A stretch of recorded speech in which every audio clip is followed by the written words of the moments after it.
என் அருமை மாணவ மணிகளே, வந்துட்டேன். காணலாம் கற்கலாம் என்ற அந்த காணொளி மூலமாக உங்களோடு பேசுவதற்காக உங்கள் இல்லத்திற்கே வந்துவிட்டேன். இந்த ராஜவல்லி, டாக்டர் ராஜவல்லி. சரி, சென்ற வகுப்பில் நாம் நுழையும் முன் நூல்வெளி ரெண்டையும் பார்த்துட்டோம். இனிமேல் அடுத்தது பாட்டுக்குள்ளே நம்ம போக போகிறோம் இல்லையா? பாட்டு மிகப்பெரிய பாட்டு, அதனால் நான் கொஞ்சம் விரைவாக உங்களுக்கு பாடத்துக்குள்ளேயே நான் போயிடுறேன். ஏன்னா இது தொடர்ச்சி தானே. முதல் பாடத்தை அந்த நூல்வெளி நுழையும்லாம் பார்த்துட்டோமே, தொடங்கிட்டோம்ல, தொடர்ச்சி தானே. அதனால் நான் நேரடியாக பாடலுக்குள் சென்று விடுகின்றேன். ரெடியா? கையில் பென்சில் வச்சுருக்கீங்களா? ஏன்னா கண்டிப்பாக உங்கள் கையில் பென்சில் இருக்கணும். நான் இதை ஒரு முறை பிரித்து படிக்க போகிறேன். நல்லா கவனமாக கேளுங்க. ஒரு முறை பொருள் வாரியாக நான் பிரித்து படிக்க போகிறேன் இந்த பாடலை. நீங்கள் என்ன பண்ணணும்? ஒரு கமா, நான் நிறுத்துகிற இடத்துல ஒரு கமா இல்லை ஒரு ஃபுல் ஸ்டாப் இல்லைன்னா ஒரு கோடு ஏதாவது ஒன்று ஒரு அடையாளமாக போட்டுக்கணும். நான் எங்கெங்கே நிறுத்துகிறோன்னு பாஸ் கொடுக்குறோனோ அந்த இடத்துலலாம் நீங்கள் ஒரு கோடு இல்லை கமா போட்டுக்கணும். அப்போ தான் நீங்கள் படிக்கும்போது அதே மாதிரி பொருள் வாரியாக படிக்க முடியும். இது மனப்பாட பாட்டு வேறையா, அதனால் கண்டிப்பாக இது தேவை. அப்படி தானேம்மா? உங்களுக்கே புரிஞ்சிருக்கும் அதனுடைய அவசியம். அதனால் நான் முதல்ல ஒரு தடவை பிரித்து நிதானமாக படிக்கிறேன். நீங்கள் அந்த இடத்துல எல்லாம் ஒரு கோடு போட்டுக்கோங்க.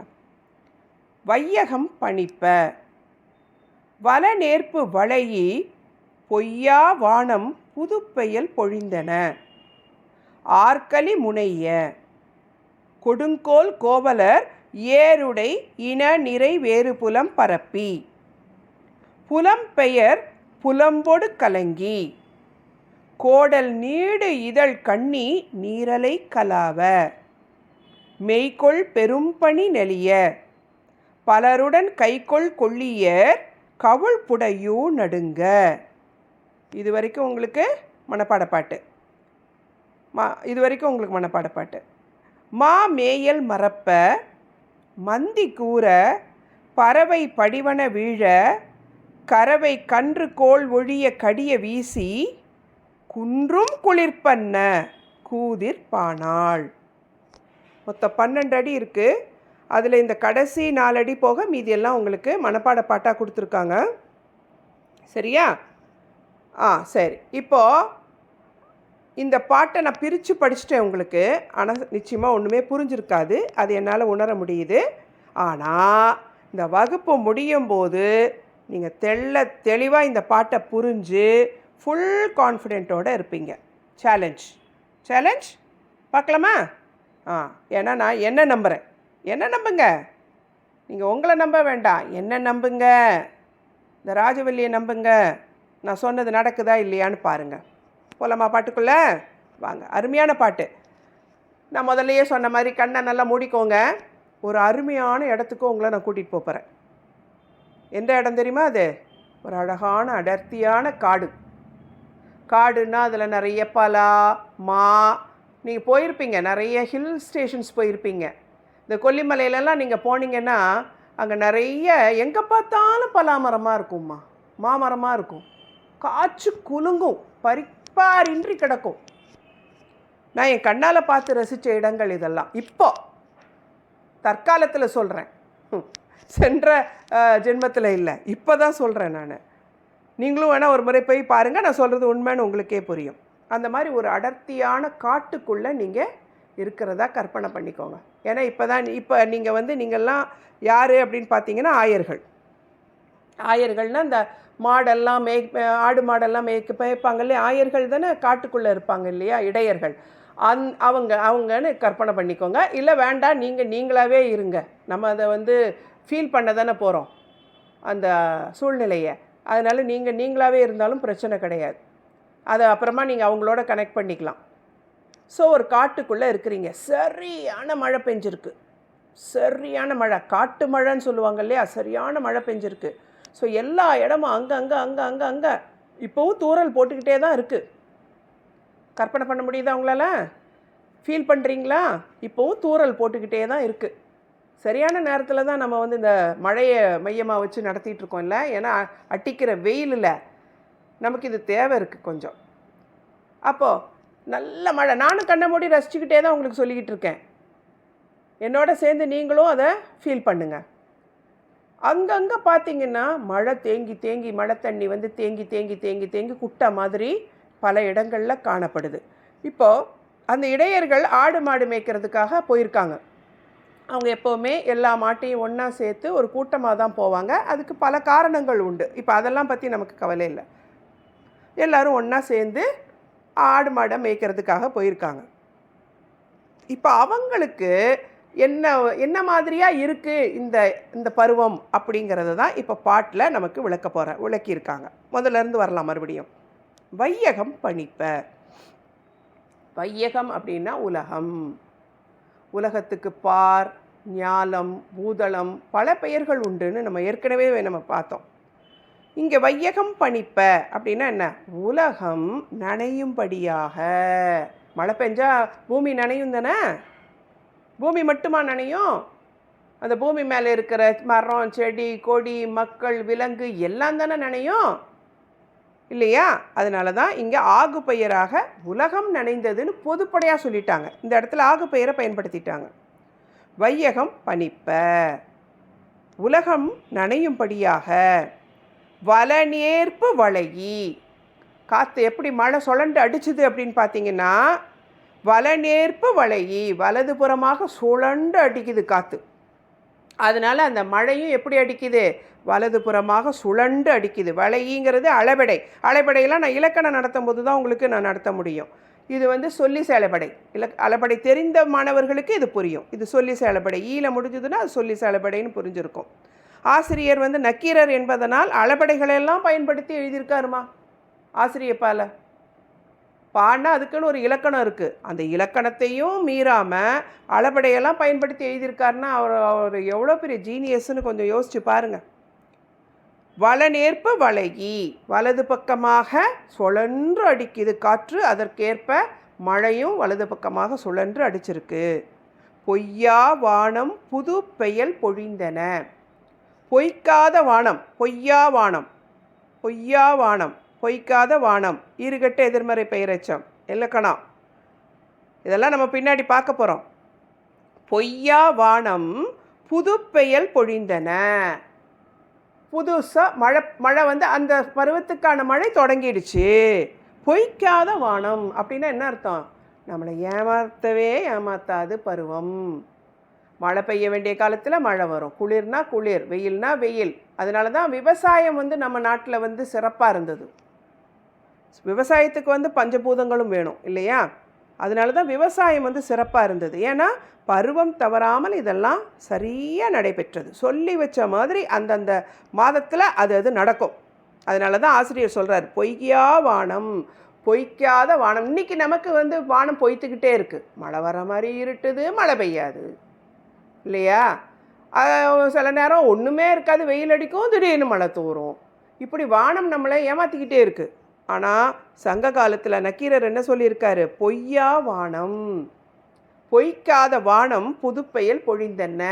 அந்த பருவம் தொடங்கி அந்த மழை பொழிஞ்சதுனால வையகம் பணிப்ப. அந்த மழை பொய்யா வானம் பொய்க்காமல் மழையை பெய்வித்ததால் வையகம் பணிப்ப. உலகம் அந்த மழை நீரினால் நனைந்தது. எப்படி மழை பெஞ்சது? வலநேர்ப்பு வளையி, வலதுபுறமாக காற்றடிக்கப்பட்டதால் அந்த சுழல் எப்படி சுழண்டு அடிக்குது காற்று. எந்த பக்கம்? வலப்பக்கம். அதனால் வலப்பக்கமாக மழையானது கொட்டுகின்றது. இந்த 2 அடி புரிஞ்சுதா இப்போ உங்களுக்கு? இப்போது ஆற்களி முனைய. அதனால் என்ன ஆச்சான்? ஆற்களின்னா என்ன? நீர்ப்பெருக்கம். காட்டாறுன்னு சொல்லுவாங்க. அதில் காட்டாறு ஆறு பெருக்கெடுத்து ஓடும். தண்ணி இல்லை, பயங்கர தண்ணி இல்லை. அதனால் அங்கே தண்ணி வெள்ளம் ஓடும். மற்ற இடங்கள்லாம் நீங்கள் பார்த்துருப்பீங்க. மலைன்னு சொன்னா மலை இடுக்குகள், சின்ன சின்ன சின்ன குன்றுகள், அதிலெல்லாம் இருந்து தண்ணி கொட்டும்மா. ஸோ எங்கே பார்த்தாலும் ஆற்களி முனைய, எங்கே பார்த்தாலும் வெள்ளம், எங்கே பார்த்தாலும் தண்ணி. எங்கே? காடு.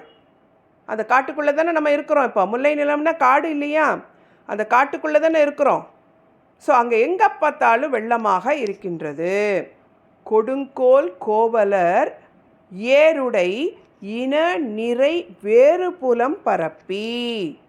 இந்த கொடுங்கோல் கோவலர், கோவலர்கள் தங்களுடைய எருது, பசு, ஆடு எல்லாத்தையும் என்ன செய்கிறாங்களாம், வேறு புலம் பரப்பி மேடான ஒரு பகுதி, எங்கே தண்ணி இல்லையோ, எல்லா இடத்துலையும் பள்ளமெல்லாம் தண்ணி தேங்கி நிற்கிது இல்லையா, அதனால் எங்கே தண்ணி இல்லையோ அந்த மேட்டு பகுதிக்கு எல்லாத்தையும் கொண்டு போய் சேஃபாக விட்டுட்டு அவங்களும் ஒரு பெரிய மரத்துக்கடியில் அவங்க பதுங்கி உட்கார்ந்துருக்காங்க. யார்? கோவலர்கள். கோவலர்கள்னால் இடையர்கள், ஆயர்கள். சரியா? ஆனால் என்னன்னு சொல்லியிருக்காங்க, கொடுங்கோல் கோவலர்னு சொல்லியிருக்காங்க. கொடுங்கோல் கோவலர்னால் எல்லாரையும் அடித்து துன்பப்படுத்தக்கூடிய கோலை வச்சுட்டு இருந்தாங்கன்னு அர்த்தம் கிடையாது. கொடுங்கோல்னால் இன்னொரு, அது தமிழில் ஒவ்வொரு சொல்லுக்கும் வேறு வேறு வேறு வேறு அர்த்தம் இருக்குது, பொருள் இருக்குது இல்லையா. நம்ம சென்ற இயல்லையே நம்ம இலக்கணத்திலேயே பார்த்தோம். எனவே கொடுங்கோல் கோவலர்னால் அந்த நுனி மடங்கி இந்த வாக்கிங் ஸ்டிக் மாதிரி வளைந்த கொம்பை கையில் வைத்திருந்த கோவலர்கள்னு அர்த்தம். வளைந்த ஒரு பக்கம் வளைவாக இருக்கும், வாக்கிங் ஸ்டிக்கை மாற்றி பிடிச்சா எப்படி இருக்கும் அந்த மாதிரி. ஒரு பக்கம் வளைவாக உள்ள கொடுங்கோல், வளைந்த கோல், கோல்னா கம்பு, அந்த கம்பை கையில் வச்சுருக்கக்கூடிய கோவலர்கள் அப்படின்னு சொல்கிறாங்க. ஏன் அவங்க வளைஞ்ச கொம்பை கையில் வச்சுருக்காங்க? யோசிங்க, உங்களுக்கு புரிஞ்சுருக்கும். ஏன் அவங்க கையில் வச்சுருக்காங்க, கம்பை வச்சுருப்பாங்க, ஏன் வளைஞ்ச கம்பை வச்சுருக்காங்க அப்படின்னா, இவங்க ஆடு மாடுகளை மேய்த்து கொண்டு போகும்போது சில இலை தழைகள் உயரத்தில் இருந்ததுன்னா ஆடு மாடுங்களுக்கு எடுத்து சாப்பிட முடியாது இல்லையா, அப்போ இந்த கம்பை வச்சு அந்த கிளையை அப்படியே தாப்பாங்க கீழே, இதுங்கெல்லாம் சாப்பிடும். அதுக்காக அவங்க எப்போவுமே கையில் ஒரு வளைந்த கம்பை வச்சுருப்பாங்க. அதனால தான் கொடுங்கோல் கோவலர் அப்படின்னு சொல்லியிருக்கார் ஆசிரியர். அவங்க ஏருடை, ஏருடைன்னா என்ன, எருதுகள்.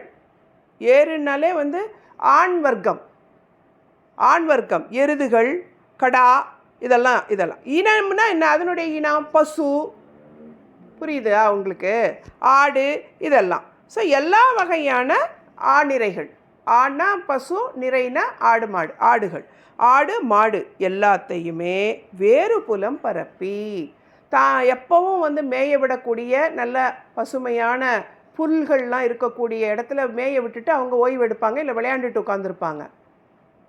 புரியுதா? ஒரு நாள் பூரா. ஏன்னா அவங்களுக்கு கட்டுப்படி ஆகாதுமா தீனி வாங்கி போட்டு, அதனால இந்த மாதிரி மேய்ச்சலுக்கு கூட்டிகிட்டு போயிட்டு மேய விட்டுட்டு அவங்களும் அப்படியே அது கூட இருந்து பொழுதை போக்கிட்டு சாயங்காலம் ஆன உடனே வீடு திரும்புவாங்க. இதுதான் அவங்களுடைய வழக்கம். ஆனால் அந்த வழக்கம் இப்போ மாறிப்போச்சு. ஏன்?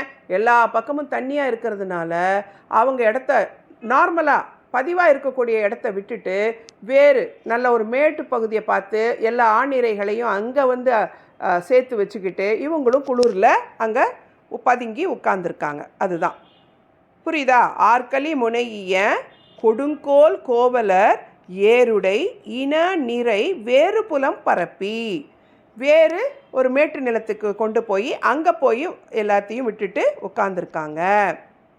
புலம் பெயர் புலம்போடு கலங்கி. புலம்னா இடம், எழுதி வச்சுக்கோங்க. புலம்னா இடம். அந்த இடம் பெயர்ந்ததால் அந்த மைக்ரேஷன், சின்ன மைக்ரேஷன் தான், ஒன்றும் நாடு விட்டு நாடு, ஊர் விட்டு ஊர் போயிடல. பள்ளத்துலேருந்து மேட்டுக்கு போயிருக்காங்க, இருந்தாலும் அவங்களுடைய பதிவான இடம் இல்லை, பழக்கப்பட்ட இடம் இல்லை. அதனால் புலம்பெயர் புலம்போடு கலங்கி, அந்த புலம் பெயர்ந்ததால் ஏற்பட்ட அந்த தனிமையினால் அவங்க மனம் கலங்கி, கோடல் நீடு இதழ் கண்ணி நீரலை கலாவ. கோடல்னா பூமாலை, நீடு இதழ் நீண்ட இதழ்களை உடைய, கண்ணினா மாலை. என்ன மாலை? கோடல்னா காந்தல் மலர்கள், அதை தான் பொதுவாக சொல்லுவாங்க கோடல்னு. ஏன்னா அது நீண்ட இதழ்கள் இருக்கும். பொதுவாக பெண்களுடைய விரல்களுக்கு காந்தல் மலரை தான் ஒப்பிட்டு சொல்வார்கள் இலக்கியங்களில். நீண்ட இதழ், நீண்ட விரல் மாதிரி நீண்ட இதழ்கள் இருக்கும் அந்த காந்தல் மலருக்கு. அந்த மலரில் இவங்க என்ன பண்ணியிருக்காங்க, தொடுத்து, கண்ணினா மாலை, தொடுத்தால் தான் அது, கட்டினா தான் அது மாலையாகும், இல்லைன்னா தனித்தனியாக பூவெல்லாம் இருக்கும். அந்த மாலைகளை, ஏன்னா காட்டில் இருக்கனால அது ஈஸியாக கிடைக்கும்ல உங்களுக்கு காந்தல் மலர், அந்த மலர்களை பறித்து மாலையாக கட்டி அவங்க கழுத்தில் அணிஞ்சிருப்பாங்க. நல்லா வாசனையாகவும் இருக்கும், அது ஒரு வேடிக்கையாகவும் இருக்கும் அவங்களுக்கு. அதனால் அதை கழுத்தில் அணிஞ்சிருப்பாங்க. அந்த நீண்ட இதழ் காந்தல் மலர்களின் இதழ்களின் மீது நீர்த்துளிகளெல்லாம் ஈரம் பட்டு அதெல்லாம் வதங்கி வாடி போச்சு. ரொம்பவும் ஈரம் பட்டா ரொம்ப சில்லுன்னு ஆயிடுச்சுன்னா வாடிடும்ல. ஓரளவுக்கு சில்லுன்னு இருந்தால் ஃப்ரெஷ்ஷாக இருக்கும். ஃப்ரிட்ஜ்லேயே பாருங்கள், நீங்கள் பூவை ரொம்ப சில்னஸில் வைங்க, அப்படியே வாடி வதங்கி போயிடும். அந்த மாதிரி இவங்க தலையில் அல்லது கழுத்தில் மாலையாக போட்டு இருந்த அந்த காந்தல் மலர்கள் எல்லாம் அந்த நீர் மேலே நிறைய பட்டு என்ன ஆயிடுச்சாம், எல்லாம் வாடி வதங்கி போயிடுச்சாம். புரியுதா? மெய்கொள் பெரும்பனி நெளிய, அந்த அளவுக்கு பெரும் பனி. நான் சொன்னல ஃப்ரிட்ஜு, அதுதான் இதுக்கு சரியான எக்ஸாம்பிள். இப்போ மழை கூட இல்லை, குளிர், சரியான குளிர். மழை நின்னாச்சு, ஆனால் காற்றடிக்குது, சரியான குளிர், நடுங்குது குளிர், கிட்டு கிட்டு கிட்டு கிட்டு கிட்டு நடுங்குது. ஏசியை வந்து மைனஸில் இருந்தால் எப்படி இருக்கும்? இல்லை நீங்கள் வந்து கேனடாவில் வந்து -20 டிகிரி 30 டிகிரியில் இருந்தால் எப்படி இருக்கும் செல்சியஸில்? யோசிச்சு பாருங்கள். அப்படியே ஐஸ் பனியில் உறைஞ்ச மாதிரி குளிராது? அந்த மாதிரி தான். புரியுதா? மெய்கொள் பெரும் பனி நெளிய. மெய்யினா உடம்பு. இந்த மெய் உடம்பே குளிரில் அப்படியே நடுங்குது அவங்களுக்கு. யாருக்கு? கோவலர்களுக்கு. ஆடு மாடுங்களெல்லாம் சேஃபாக மேட்டில் கொண்டு விட்டுட்டாங்க. அந்த இடம் மாற்றத்தால் அவங்க கலங்கி போய் உட்காந்துருக்காங்க. பிடிக்கல அவங்களுக்கு இந்த மழை. என்னடா இது, நம்மளோட இயல்பு வாழ்க்கையை கெடுக்குதே அப்படின்னு சொல்லி மெய்கொள் பெரும் பனி நெளிய, உடம்பெல்லாம் குளிரில் நடுங்குது. அதனால் அவங்க என்ன செய்கிறாங்க? பலருடன் கைகொள் கொள்ளியர், பலருடன் கைகொள் கொள்ளியர். அதனால் என்ன செஞ்சாங்களாம்? நெருப்பை வச்சுட்டு, கொள்ளினா நெருப்பு, கொள்ளியர்னா என்ன? கொள்ளினா நெருப்பு. நெருப்பை வச்சுட்டு சுற்றி உட்காந்துக்கிட்டாங்களாம். அந்த படத்தில் போட்டிருக்காங்க பாருங்கள், அந்த மாதிரி குளிர் காயறதுக்கு சுற்றி உட்காந்துக்கிட்டாங்களாம். ஏன்னா ரொம்ப குளிருது இல்லை, அதனால் பலருடன் எல்லாரும் ஒன்றா சேர்ந்து கூடி கிட்ட கிட்ட கிட்ட கிட்ட உட்காந்துக்கிட்டாங்களாம். கைகொள் கொள்ளியர், ஒருத்தரோட ஒருத்தர் இடிச்சுக்கிட்டு, அந்த கதகதப்புக்காக, சூட்டு கதகதப்புக்காக ஒருத்தர் இடிச்சுக்கிட்டு நெருங்கி உட்கார்ந்து நெருப்புக்கு மத்திய சுற்றி அப்படி நெருங்கி உட்கார்ந்துருந்தாங்களாம். பலருடன் கைகொள் கொள்ளியர் கவுள் புடையும் நடுங்க. ஆனாலும் குளிரில் என்ன ஆகுதான், அப்படி இந்த தாடை வாயெல்லாம் பல்லெல்லாம் கிடு கிடு கிடு கிடு கிடு கிடு கிடுன்னு ஆடுதான். கவுள் புடையும் நடுங்க. கவுள்னா என்ன தெரியுமாம்மா?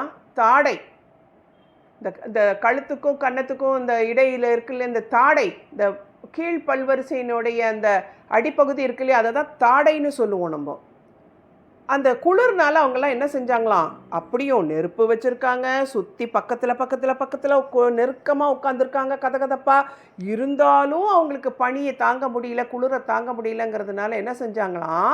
இந்த கைகளை அப்படியே குத்த வச்சு உட்காந்துக்கிட்டு இந்த கைகள் ரெண்டையும் மடக்கி, இந்த கன்னம் இருக்கு இல்லையா, தாடை, கன்னத்துக்கு அடியில் தாடையில் இப்படியே முட்டு கொடுத்து, நம்ம குளிரில் இப்படி தானே நம்ம காட்டுவோம் இல்லையா? நான் காட்டுறது உங்களுக்கு வந்து புரியாது, உங்களுக்கு தெரியும். ஆனால் குளிர் வந்தால் நம்ம என்ன ஆக்ஷன் பண்ணுவோம்? ரெண்டு கைகளையும் விரல்களை இருக்க மூடி கன்னத்துக்கு கீழே கையை வச்சுட்டு இப்படி குளிரை காமிப்போம்ல, அந்த மாதிரி குத்த வச்சு உட்காந்து அந்த தாடைக்கு கீழே கவுள் புடையும் நடுங்க. அந்த கவுள் தாடைக்கு கீழே ரெண்டு கைகளையும் அப்படியே அழுத்தி பிடிச்ச மாதிரி குளிரில் நடுங்கியபடி இருந்தார்களாம். யாரு? கோவலர்கள்.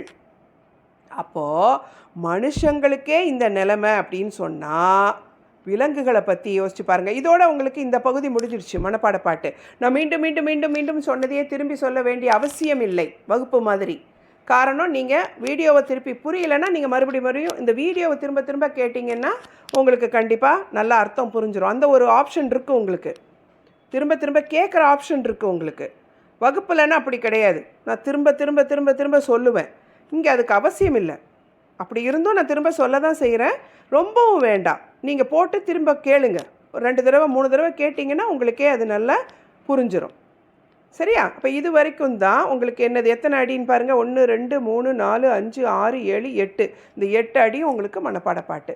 இப்போ உங்களுக்கு இந்த 8 அடியும் மறுபடியும் ஒரு தடவை நான் வாசிக்கிறேன், நல்லா புரியுதான்னு பாருங்கள். வையகம் பணிப்ப வலநேர்ப்பு வளையி பொய்யா வானம் புதுப்பெயல் பொழிந்தன ஆற்களி முனைய கொடுங்கோல் கோவலர் ஏருடை இன நிறை வேறுபுலம் பரப்பி புலம்பெயர் புலம்பொடு கலங்கி கோடல் நீட இதழ் கண்ணி நீரலை கலாவ மெய்கொள் பெரும்பணி நெளிய பலருடன் கைகொள் கொள்ளியர் கவல்புடையூ நடுங்க. இது வந்து ஒரு சீக்வன்ஸாக நீங்கள் மனசில் பதிய வச்சுக்கிட்டீங்கன்னு வைங்க. அடுத்தடுத்து உள்ள அவங்களுடைய மாற்றங்கள் என்ன செஞ்சாங்க அப்படிங்கிறத ஒரு சீக்வன்ஸாக நீங்கள் ஒரு கதை மாதிரி இதை நீங்கள் மனசில் பதிய வச்சுட்டிங்கன்னா அடி மாற்றி எழுத மாட்டீங்க, உங்களுக்கு அர்த்தமும் புரியும், நல்லா புரியும். சரியா? இது என்னுடைய டிப்ஸு.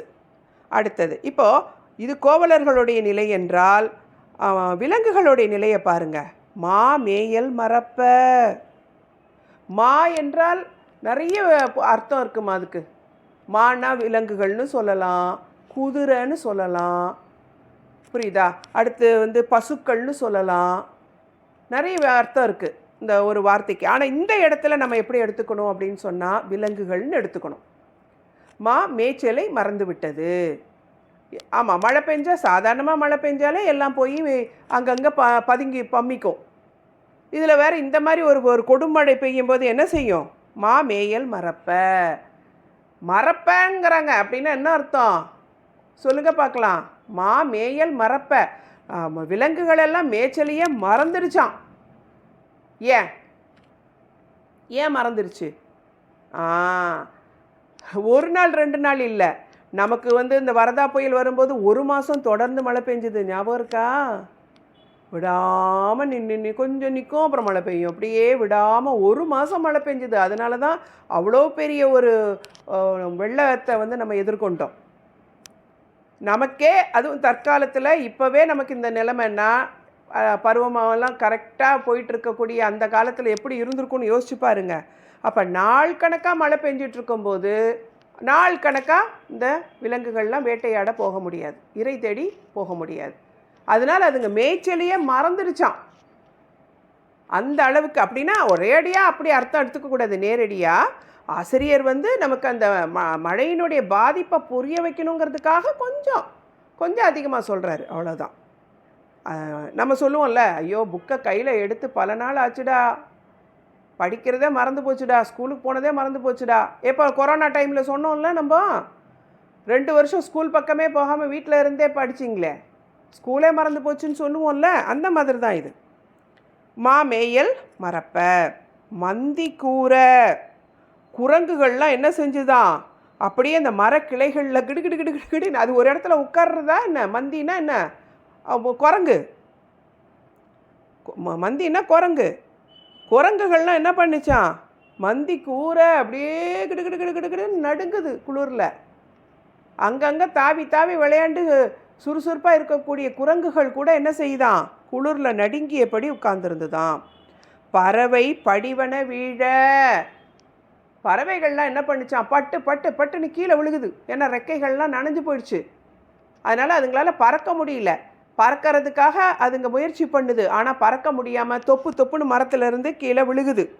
பறவை படிவன வீழ. கறவை கன்று கோல் ஒழிய கடிய வீசி. கறவைன்னா என்ன? பசுமாடு, பால் கொடுக்கக்கூடிய பசுமாடு. அந்த பசுமாடு என்ன செய்யுதான்? கன்று கோல் ஒழிய கடிய வீசி. கண்ணுக்குட்டி பால் குடிக்க போகுதான், அம்மா கிட்ட போய் வந்து பாலை குடிக்க போகுதான். ஆனால் இது நானே குளிரில் நடுங்கிக்கிட்டு இருக்கேன், நீ வேற அப்படின்னு சொல்லி அந்த பசு என்ன செய்யுதான்? கன்றை ஓங்கி ஒரு உதச்சி தள்ளுதான் பின்னங்காலை வச்சு. போ படுத்தாத. பசு வந்து இயல்பாக தாய்மைக்கு உதாரணமாக சொல்லுவாங்க இல்லையா? ஆனால் அந்த பசுவே அந்த குளிரில் நடிக்கத்தில் தன்னுடைய கண்ணுக்குட்டி பால் குடிக்க வர்றத காலை வச்சு உதச்சி தள்ளுதான். போ என்னாலே எங்கள் குளிரில் நடுங்கிக்கிட்டு இருக்கேன், நீ வேற வந்து படுத்துறியே அப்படின்னு சொல்லி தன்னுடைய கண்ணுக்குட்டியை காலால் கடிய வீசி உதச்சி தள்ளுதான். அப்படி குளிரான். மொத்தத்தில் ஒரே வார்த்தையில் சொல்லணுன்னா, குன்றும் குளிர்பண்ண கூதிர்பானாள். குன்றே குளிரில் ஆடுது. குன்றுனா மலை, சின்ன பாறைகள், சின்ன மலைகள் இல்லையா? அதுவே குன்றே என்ன ஆகுதான்? குளிரில் நடுங்குதான். அப்படியாக இருந்தது இந்த கூதிர்காலம் என்று நக்கீரர் கூறுகின்றார் இந்த நெடுநல் வாடை என்ற பாடலின் வாயிலாக. புரிஞ்சுதாமா? பாடல் புரிஞ்சுதா? புரியலைன்னா மறுபடியும் காணலாம் கற்கலாம் என்ற இந்த காணொளியை போட்டு போட்டு கேளுங்கள். உங்களுக்கு இது நல்லா புரிஞ்சிடும். சரியா? இதோட இந்த பாட்டு முடியுது. அடுத்த வகுப்பில் உங்களை சந்திக்கும் வரை நன்றி என்று சொல்லி விடைபெறுவது உங்கள் ராஜவல்லி.